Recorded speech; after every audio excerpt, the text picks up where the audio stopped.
Everybody please stand. Flag.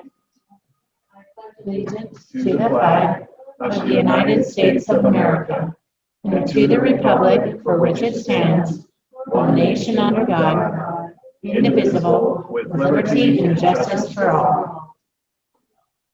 God bless America, land that I love. Stand beside her and guide her through the night with the light from above. From the mountains to the prairies, to the ocean white with foam. God bless America, my home sweet home. God bless America, my home sweet home.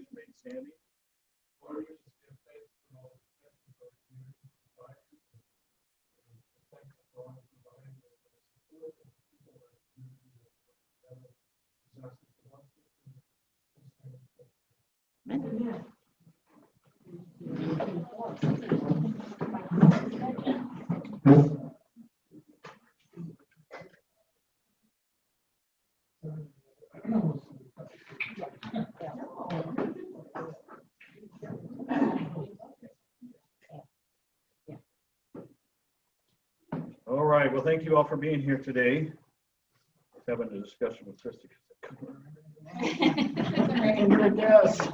Lisa, right? All right. So Lisa's here as a guest today. Our grandson Joe is here today. His first Rotary meeting, so all of you behave yourselves. And Elena is here with her mom. She's another guest. Look around, I don't see any other guests. So it's good to see you here again, Marcia V.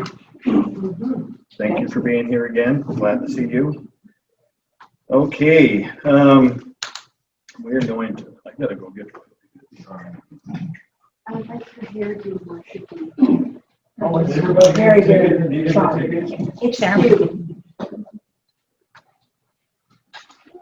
Anybody else want to take it? No? I have the winning one, so I'm good. Well, you know, last week she said it and then she got it. Or 2 weeks ago, I guess. We didn't do it last week.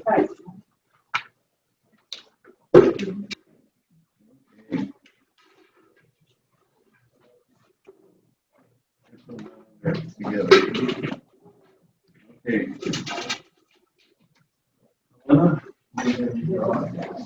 You're really good at showing the game.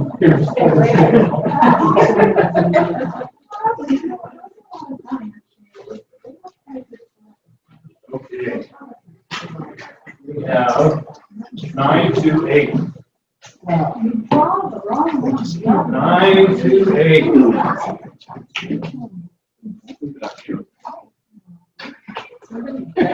Somebody got it. That's mine because it took this long for me to get back.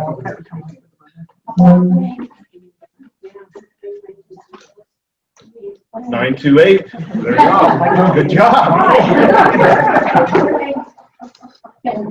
Okay, so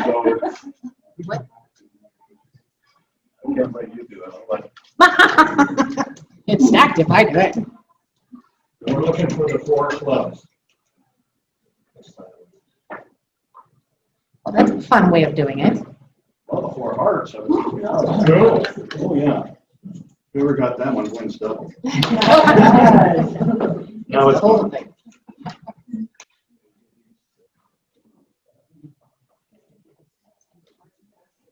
Okay.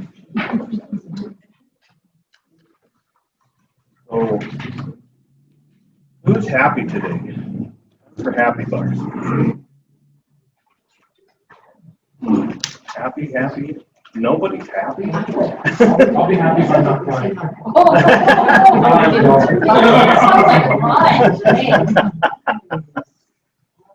I am. I really love canning, and it's been really fun. we finally have a garden going of sorts, and Ross does all of that. And so with proceeds, proceeds, that's not the right word. The harvest from what we have, I've been enjoying making salsa and other tomato-like products. Okay. Yeah, lots of tomatoes. Really, really, really, really delicious. Awesome. So you're happy about the canning and all that, but you're also happy that Ross takes care of everything. Correct. Okay. That's the $2 happiness. Definitely. Linda. Yes. Might have blue skies again someday. Dave. Happy for Rotary helping sponsor our K9 program with purchasing K9 Heroes. And also I'm happy that Friday was the deadline for anyone to sign as a write-in candidate. So I'm not opposed, but I take a breath of fresh air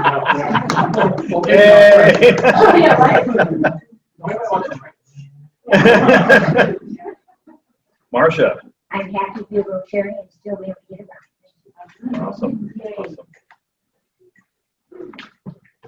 Dennis. The cannons all over with. Yes. Done with the canning. Yeah. I'm happy. Okay. I did 6 losses. Oh, Oh, my goodness. Oh, man. that was a lot of work. I've done a few beaches. Well, she's done it. I've watched. I don't. I know how hard she works at it. So, anybody else happy? Linda, you got to brag. Okay. I guess it's just gratefulness to, we had our customer appreciation barbecue, and we had so many people turn out. It was just wonderful. So just thankful that we have wonderful customers. Awesome. Great. Awesome. Anybody else? Awesome. So, somebody waiting to get into the. Yep. Oh, there's one of our people that's usually here. All right. I don't have it on speaker. All right. So I didn't ask anybody to find anybody. I think I should do it today. It's too late now. All right. Well, let's see. I can do it. I've never done it before, so I guess it's time, after being president twice, that I should be the fine master at least once. So I am going to find how many people here have watched the Zoom meeting. Okay. Watched this the Zoom meeting here. So all of you $1 because you didn't make it in. And We're watching it or not watching it? If you've watched it if from you've not watched here, it and not been here, then you owe $1. I'll take the $1, but I gotta say, it was really nice to be able to be a part of it. I understand, but I gotta have something to find. And let's see. I don't know if you. I guess that'll be it for today. I don't know anymore. That's a hard job. Okay, so Andrew Kay and Dennis are here to speak to us today about what's going on around Bonner's Ferry, and so I am going to give them the floor. So whoever is speaking first. So Dennis is going to be projecting some stuff that we have on the screen to you out there on the internet, and so we're going to switch him to be the host for a few minutes. Okay. Reset. There we go.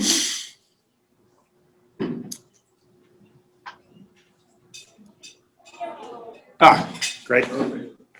Everybody here? Okay, great. Well, thanks for having myself and Andrew Kay. And what we want to talk about today is really two somewhat different topics, but I know that there's been interest on the visitor center and what happened this summer, and then Andrew Kay's here to talk about vacant property, because there's been a lot of questions to the city on vacant property.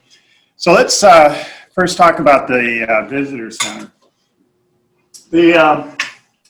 Visitor Center, we get information in the visitor center. So when visitors come, they have places to go visit. So they go to the waterfalls. We send them to on hiking trails, out to the refuge. We send them to the river if they want to kayak. There's a lot of different places within Boundary County. The idea of the visitor center, when we have people come and visit, we want them to stay. And we want them to stay 2 or 3 days, so they spend money here. They spend money on our businesses. They're eating here. They're shopping here. They're doing everything. So that's why we have all the brochures, and we make sure that when people come in, they know where they can go do things and spend time here.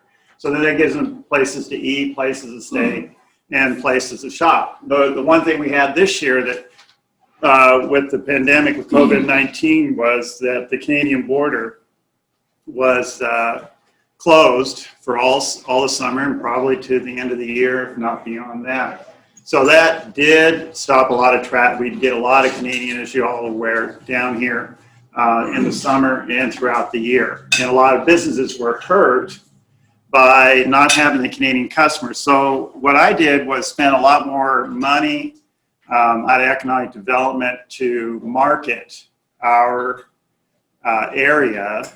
And there's probably about 5 different marketing campaigns that I have done or are in the process of doing from now through the end of the year on our area, Boundary County and Bonners Ferry.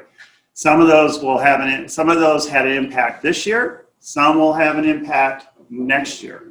But we are trying to market it to other places. I think I overdid it when I was coming back from Coeur d'Alene over Labor Day weekend, and I was looking at license plates. So as I was coming up north, all the license plates from Boundary County were going south, and I was just yelling them out in the car: Washington, Washington, Washington, Washington, Oregon, Boundary, Bonner, Washington, Washington. So the campaign must have worked in Washington, because we did get a lot of Washington. To a lot of people sometimes complain about that. The other purpose of the visitor center is for people to come in, gather brochures, and contact information. So if they need to get a hold of somebody or they want to go see something, we give them information on who to contact. If it's a store, or if it's an inn, or maybe they're going someplace, they want to rent something, we give contact information so they can do that. And then it's the first touch a lot of times for people coming in the community. When they come down 95, they see the visitor center sign, they come in, and so it's that first contact and a friendly welcome. And then we have staff in there that are knowledgeable. Most staff have been born and raised here, so they're very knowledgeable of the area. So here's the question: what state you think we get the most people into our visitors center plus Canada? How many would say Washington?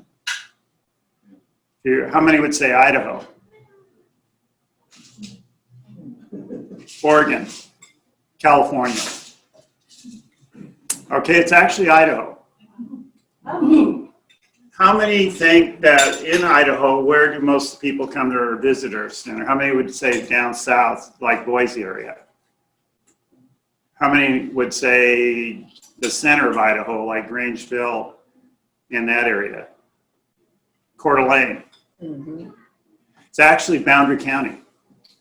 Most people coming into our visitor center are from Boundary County. I was shocked at how many people actually use our visitor center right here at home to come in and get brochures and so forth. We track it in the visitor center. We have everybody sign that comes in, and we keep tabs of where people are coming from. And actually Boundary had, at least through 2018, had the most visitors. So we do keep brochures for people that want to visit, not only visit our area, but also we have United States Forest Service, Idaho Department of Lands, city, county, Kootenai Tribe, Nashville, all the things that are in the going on in the county, maps. So people from Boundary County, if they're having somebody come and visit, they will come into the visitor center and get the brochures for the visitors. So, and then some of them just will send them off to friends that are coming to visit, or relatives or whatever. So it's not only that they're using it themselves, but they're also taking that information and giving it on to family members and friends that are probably coming in to visit. So it is a great resource. However, when you look at the visitor center, let me go back up one. What we don't want necessarily, we don't want to put the material in there just for our residents. We don't want to make it a AAA. If you've ever been in AAA, they have brochures from all over the country on hotels, places to visit. We want to make it so when people come in, they see Boundary County and they see all the things we have to do here. We don't want somebody coming in and see Wyoming, Utah, California, Yakima, Washington, or any place that other places. We want to ensure that they have all the information to do what they need to do here, because it's by the main objective of the visitor center is to keep people here and keep them spending money here as long as we can, because it helps our businesses. All the businesses I've talked to, it's the longer people stay here, the more money they're going to be spending at all our different businesses and buying, whether it's souvenirs or whether it's eating or staying. It keeps it in the county. Okay, so this last, I think there's been a lot of questions on why was it closed all summer. Basically, it was protection of our volunteer staff. We do have, like I said, we had a lot of people come from Washington. We did have people come from other states. Not too many. I didn't see as many here from out of the country this year, just because travel restrictions and so forth. But most of our volunteers are 65 plus. So they would be in a high risk category if they got COVID-19. And I just could not fathom having a visitor center staff member pick up something and be injured by that and have long-term effects by having COVID-19. So I said, I talked with the mayor and said, no, I don't want to keep it open. And just because of the high risk. You never know where people are coming from, even though Canadian border was closed, you don't know where other people have traveled and where they've been. So it really was a protection of our staff than anything else. What I'm hopeful is that starting next year in the spring, depending on the vaccine and what's happening with COVID-19, we can hopefully open it back up. So reopening, once we get through this pandemic, we'll basically, we can get beyond it, we'll start staffing it back to normal hours. Basically, we try to go 6 days a week, sometimes 7. We'll have somebody in there on Sunday, especially during the busiest months, which is normally the busiest time is July, August, and the first couple weeks of September, when all the retired boomers start getting out and traveling. It picks up through or in September. Once kids go back to school, then the boomers come, and then it starts tailing off by the end of September. And once we open it, we'll again make it known about our community and all the businesses we have here in town. And we're going to sell our county again as a place to visit, work, and live. And as some of you will maybe see on some Facebook ads and other places, there's going to be a lot more marketing on our, like I said, on our county and our city. So I hope those are going to have a great impact next summer, and we even see more visitors, and our businesses will be getting a lot of customers in to keep the money flowing for them. Okay, so at this time, I'll send it over to Andy Kay, and then me at the end of that. If there's any questions on either of these topics, you can ask it. I just click in, Dennis. Okay. So most of you know me, I'm Andrew Kay, I'm the city attorney. And the reason I'm speaking on this, the vacant property issue, is because oftentimes this comes to me as a legal question. What can the city make people do? And this is a question we're getting almost on a weekly basis. So why are there so many vacant properties in the city, particularly, the downtown area or along Highway 95, and why isn't anyone doing anything about it? The properties that people are most concerned about are the old Safeway building, the Rex Theater block, so basically from City Hall down to Bonner Street, the old China Kitchen building, which is next to Safeway, on the other, or kind of in front of the Curves building, or what used to be the Curves building. And you might have seen too that the Pape property is back for sale again. And so there's some concerns about that also becoming vacant again. The Pape building, so it's Bonner, Bottom Dollar, the military surplus store is back on the real estate market. So there's also been some concern about that being vacant again. And so the question that people often ask is, why can't the city force someone to develop those properties? The one that people really seem to take issue with are the downtown properties. So the Safeway building and then the Rex Theater block. So the fifth, and again, my portion of this is coming from the legal side of things. So why we can't force the city or the county can't force someone to do that legally. So Fifth Amendment says you can't be deprived of life, liberty, or property without due process, and your private property shall not be taken for public use without just compensation. So we can't force someone under the Fifth Amendment to the Idaho State Constitution and the United States Constitution to do something with their property. We can't make them develop it. We also can't take their property as a public entity without compensating them for it. So then the next question that people ask is, well, why can't you condemn it or take it for public use? And so condemning a building is not quite as simple or as applicable as people think it is to vacant property. Idaho State Code talks about when you can use eminent domain or condemnation to take property. And it's pretty limited in what we can do. The city or the county or the state can use eminent domain to take property only for these purposes. So we being the government, could use eminent domain to take buildings for public use or grounds for use of the state, or other things by the legislature, which would be things like schools and highway districts. The public buildings or grounds for the use of county, city, school district, canals, aqueducts, blah, blah, blah.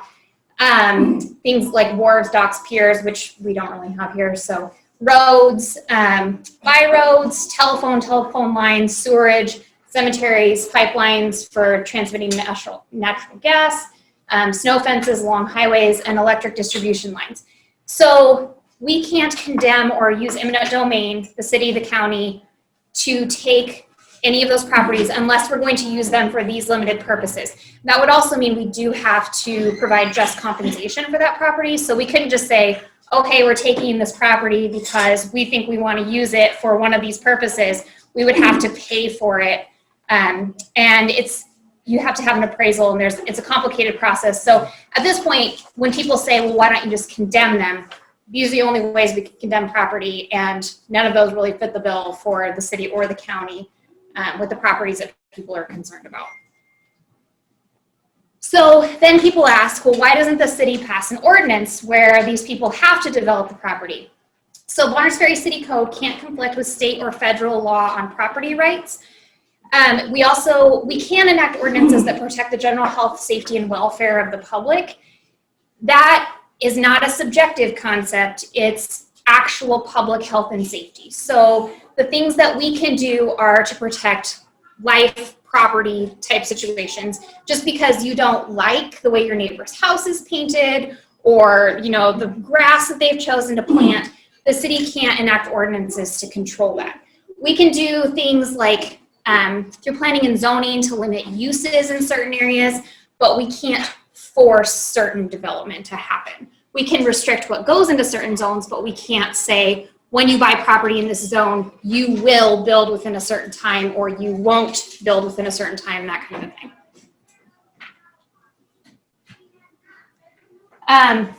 This is really small, but so this is our city code on public nuisances, because this is another one that gets brought to the council pretty frequently. Well, aren't the vacant buildings a nuisance? And our nuisance ordinance provides that nuisances that we can address at a city level are diseased animals running at large, carcasses of dead animals, refuse, garbage, or accumulations of such, noxious weeds, smoke or fumes, noise and vibration, so excessive noise, obstructions or excavations affecting the use of a public street, Junk yards, basically people with accumulated junk in their yard, which is also, that's a different issue that we get asked about a lot too. That's very difficult to explain to people why their neighbors' yard ornaments are not junk. So that's another one that's a little bit subjective and we deal with a lot. Unreasonable or unlawful condition, which is basically that their premises is detrimental or dangerous to life. Junkyards or dumping grounds, places in disrepair that constitute a fire hazard, attractive nuisance, or hazard.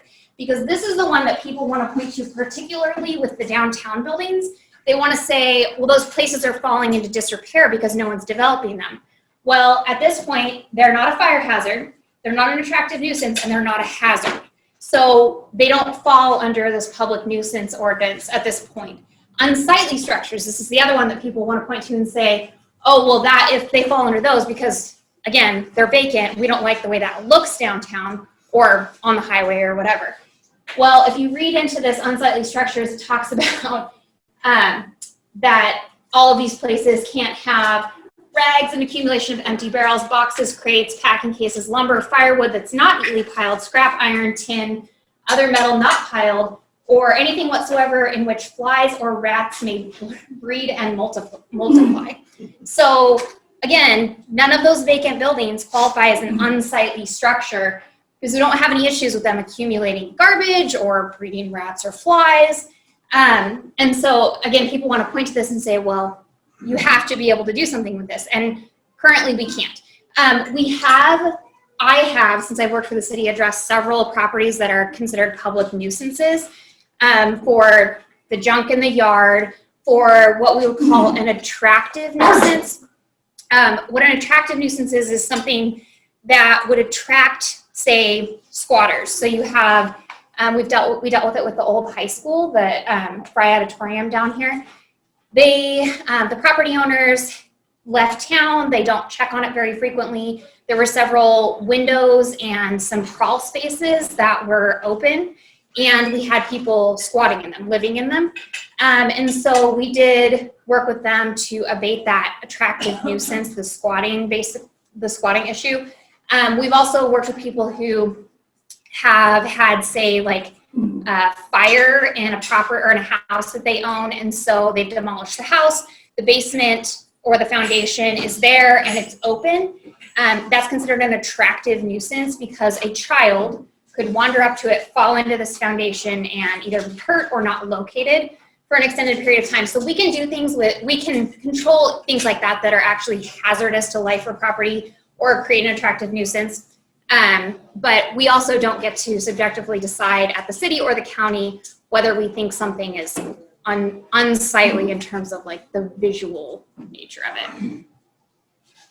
So what can the city or the county do? And what we can do is we can encourage the property owner to develop, open those properties for retail or whatever, or sell the property. And that's part of what Dennis does, is help work with these property owners to provide them resources, options. If they're looking, if they purchase a property and decide they can't develop it because of financial reasons, or they just don't have the time or the interest, Dennis will help provide them, options like, oh, hey, maybe we could talk about, doing this with it, or you could lease it to, whatever. And Dennis does that frequently. We can offer help, support, or assistance with barriers to development, which we at the city, as a city staff, and Dennis have done actively with all of those vacant properties that I talked about. So the old Safeway building is owned by the Albertsons Company.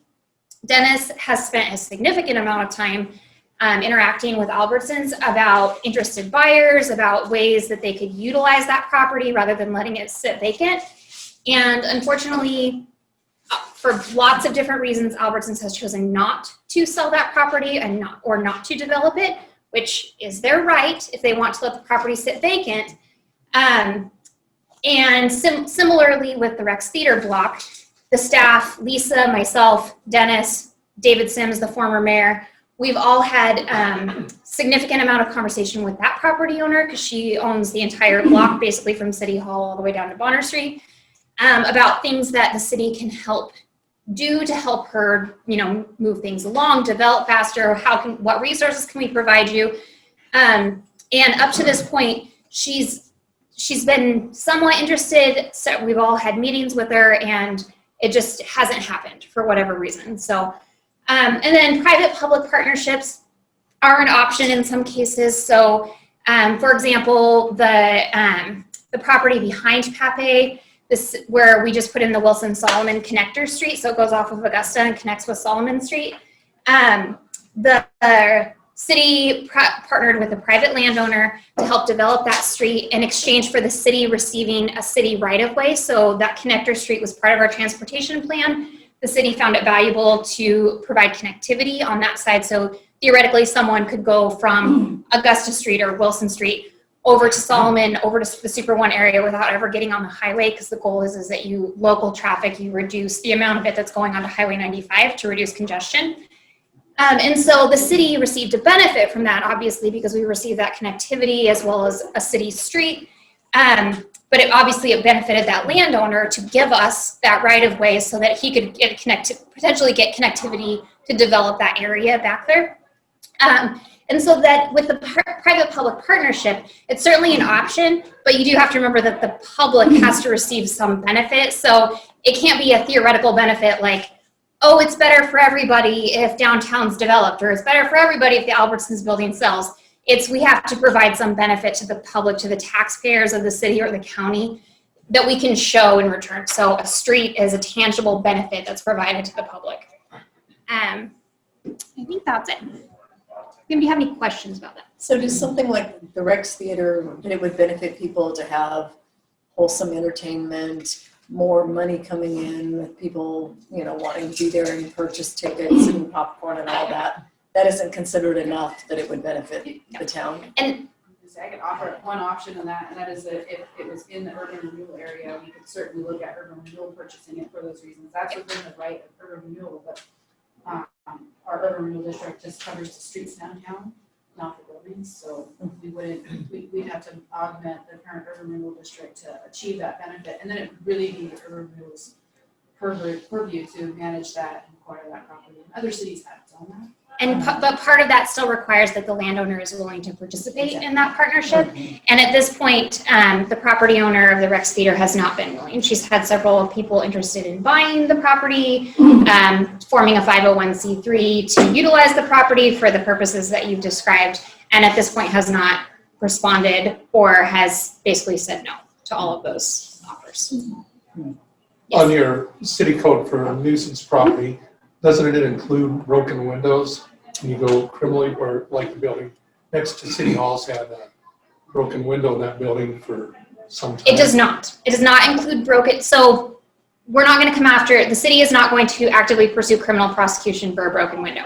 A broken window that is providing some kind of a public hazard. So let's say that one of, let's just say one of the main windows in one of these buildings got broken and you had people actively getting cut on it or preventing or proposing some kind of a public hazard. We could certainly address that, but those smaller pane windows up above the sidewalk that aren't creating a public hazard, that's not something that's going to fall under. This is probably none of my business, but I can't even conceive why someone would purchase the downtown, you're talking about the Rex Theater block. Yeah, that block. And not want to benefit the community. What could be the rationale? So I think that's kind of a difficult question. So the property owner, I think she has very good intentions, and she has a lot of good ideas for ways that she can utilize those properties to benefit the public. And I don't really have an answer for you on her choice of timeline or why she's chosen to not develop them in those ways. Because she does have a lot of very good ideas if you talk to her, and a lot of really good intentions too, but it hasn't come to fruition at this point. And as a business owner myself, again, I may not be saying this the right way. Yeah. So forgive me if I'm not, but when you see a sign for rent on the building that's been demolished on the inside, right? Why would anyone in their right mind rent that property to use for their own business when they can see how many thousands of dollars would have to be put into tenant improvements in order to make it useful for a business. No one would do that. Yeah, So and that it seems, if I may say so, selfish to keep a property that could be used for something positive.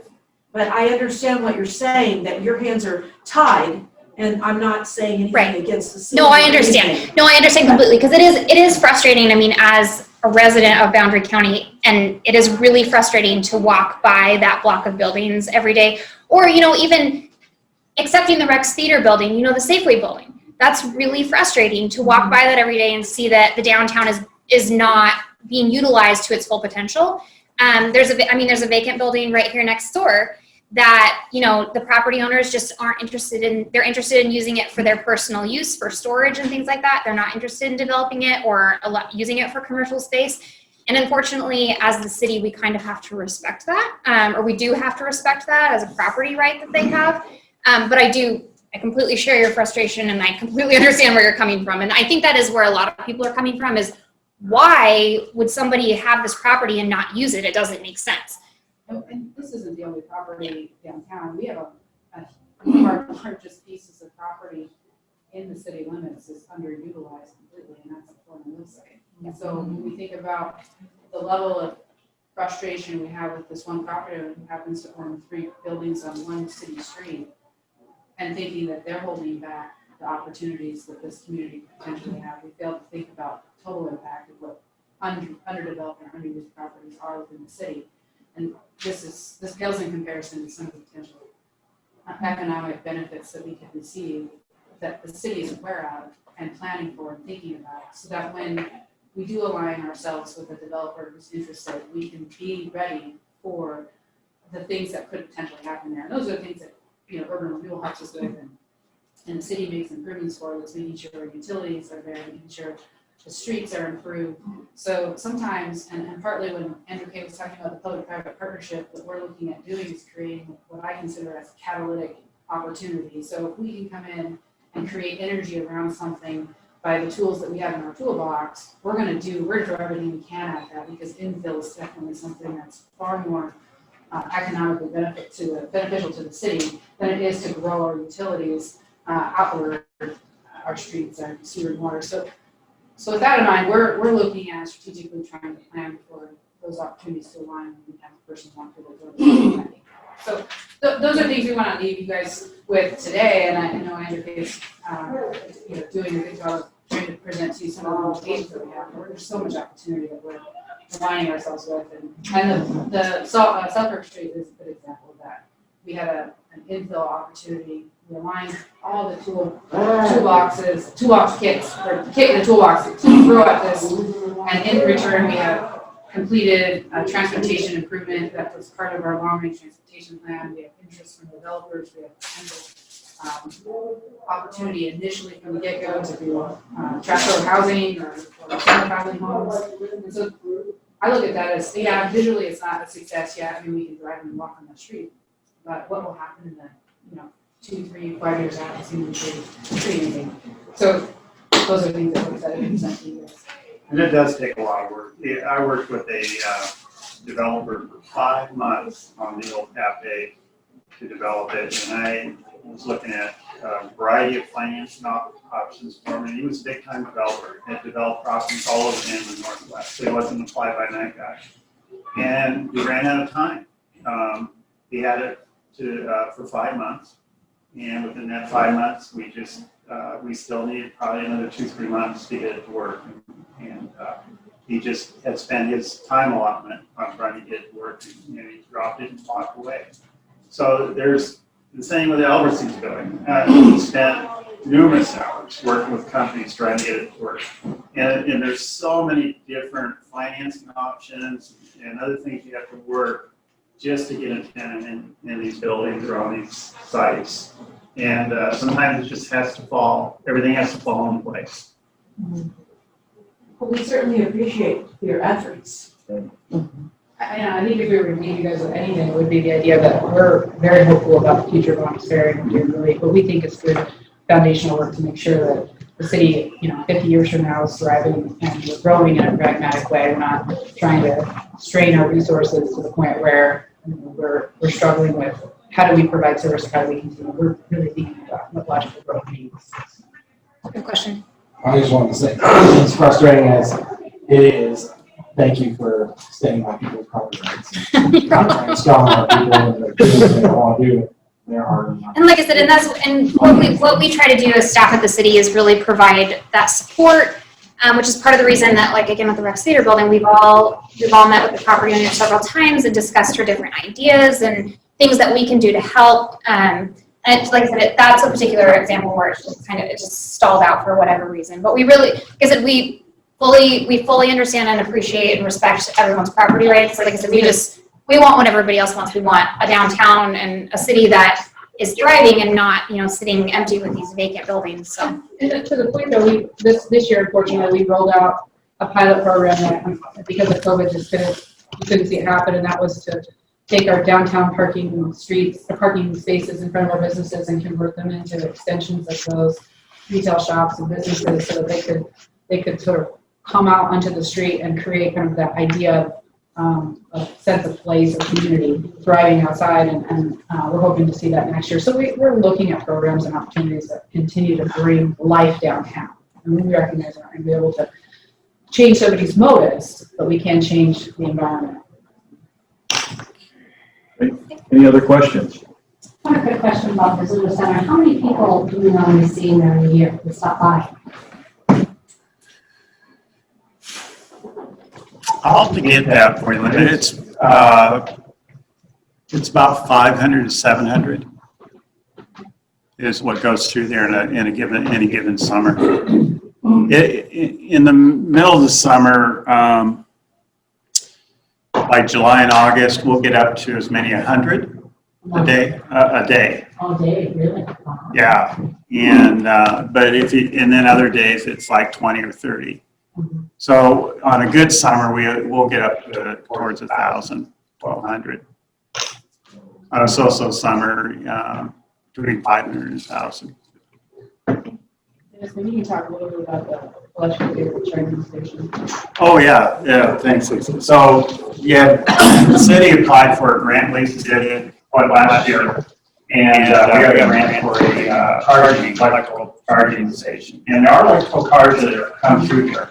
And so that will allow people to come in, charge their car, come into downtown, spend an hour or 2 hours and eat, shop, get back in the car when it's fully charged and take off. So it'll be over on the east side. I think it's still the plan, at least over on the east side. It's actually going in right now. It's a DC charging station. The closest one is in Spokane. Yeah, so this will allow fast charging to happen, but it takes a minimum of about a half an hour. So what we're trying to do, or what we attempted to do with this grant through the DEQ, which was a Volkswagen resettlement program. I don't know if you knew about Volkswagen and their engine issues with fraudulent information that they were emission issues.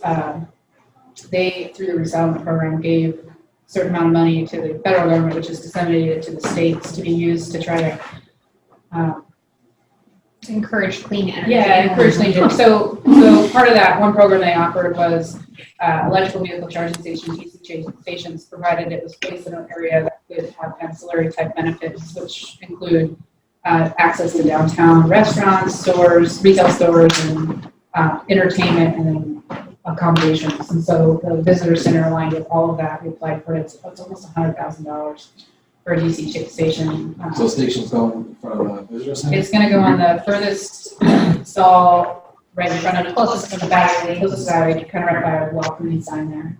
And then we'll have plans to grow that outward, but we're pretty excited about that. So just what we're seeing, what we're learning is people from urban areas, Spokane, want to do day trips, are traveling to certain places, so they might be going to Preston because they know they can get there with their DC or with their electric vehicle. But maybe they'd stop in Bonner's Ferry now and stay here with the idea of charging here and doing what we have to offer here, which is kind of what Dennis was summarizing his visitor center discussion. So those are things that we're looking at. Again, we're trying to look at ways that we can provide opportunities to grow and create energy downtown. If it aligns at some point with the pressure, so much so that, business owners decide, I'm gonna do something to this property because I have 1,000 people walking in front of it. We're hoping that'll be the reason we choose to do it, not because of some strong arm of some policy or law or remarks made with some. So we have logged on to people shopping. A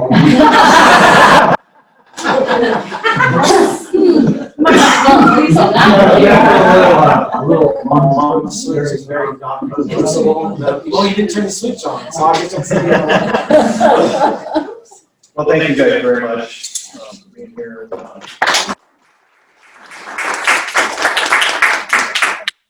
I just have a couple of announcements for people who did here know that Young Earth won the kayak. And so that is over. The next thing we have coming up is we are having a weekend camp out at the park for cleanup purposes. It's on October 2nd through the 4th. The gate will be open at 3 p.m. on Friday for you to get into it. Find a place to camp, bring your RV or whatever. Is there anything else, Nick, that? No, all I would say is that you don't have to camp. You just come for the day and hang out and help out. If you are coming to camp, bring a rake or a shell shovel or something. Just kind of grounds maintenance. We're cleaning up, make sure it's good. So yeah, if you can join us, please do. The more hands, the less work there is. Need directions how to get there. Yeah, how is that? I'm gonna print it out and read it. I copied and pasted it. And We can have a map by next week. Okay, yeah, I'll get a map. And it also, just so you know, the kitchen and the inside of the building will be open for cooking.